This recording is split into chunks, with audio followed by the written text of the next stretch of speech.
Happy Thanksgiving, everyone! Despite the fact that Christmas decorations have been in stores since Labor Day, we say that the holiday season doesn't officially kick off until this week. At least here in the United States. I'm not sure what it is you Canadians use as a starting point, what with your Thanksgiving being in October.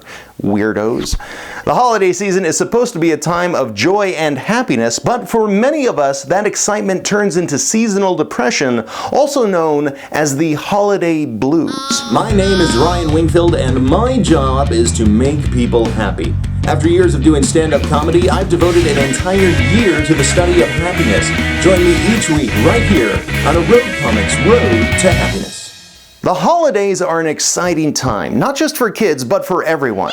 Aside from the big day itself, there are also holiday parties, community events, and family gatherings that keep all of our calendars full. The problem is that with all of those activities come high expectations for joy and merriment. And, much like the child who doesn't get the toy they want on Christmas, the letdown of not reaching those high expectations hits us hard.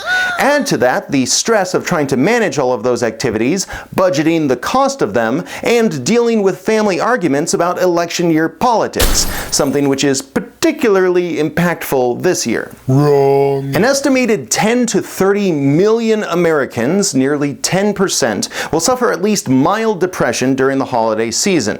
That means that if you have 10 friends, at least one of them probably has the blues, and if you don't have at least 10 friends, well, that's a good reason for you to have the holiday blues. Aww. Women are 50% more likely to get the blues, but it's not clear why. My guess is it has something to do with women doing a bulk of the holiday shopping, decorating, and cooking, whereas men are doing a bulk of the holiday drinking. Those who get the blues may suffer many symptoms, including insomnia, anxiety, and sadness, as well as physical symptoms such as headaches and intestinal issues, although it's possible that last one is just from too much fruitcake.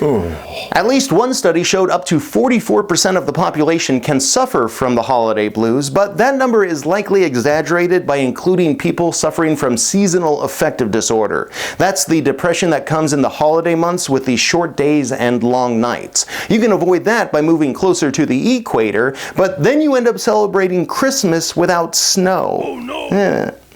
Psychologists say you can avoid the rest of the holiday blues causes by creating and maintaining a strict schedule and budget. You can also boost your holiday spirit by donating time and money to the less fortunate. It's no guarantee, but it did work for Ebenezer Scrooge.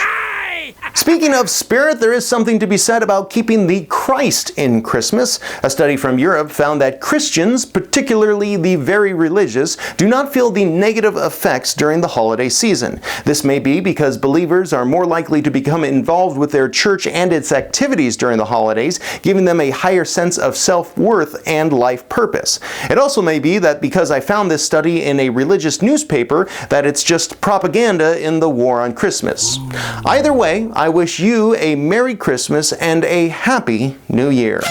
That's all for this edition of A Road Comics Road to Happiness. Thank you for watching. Don't forget to subscribe and leave any happy comments below. Next week, I break down the brain chemistry of happiness. Until then, stay happy.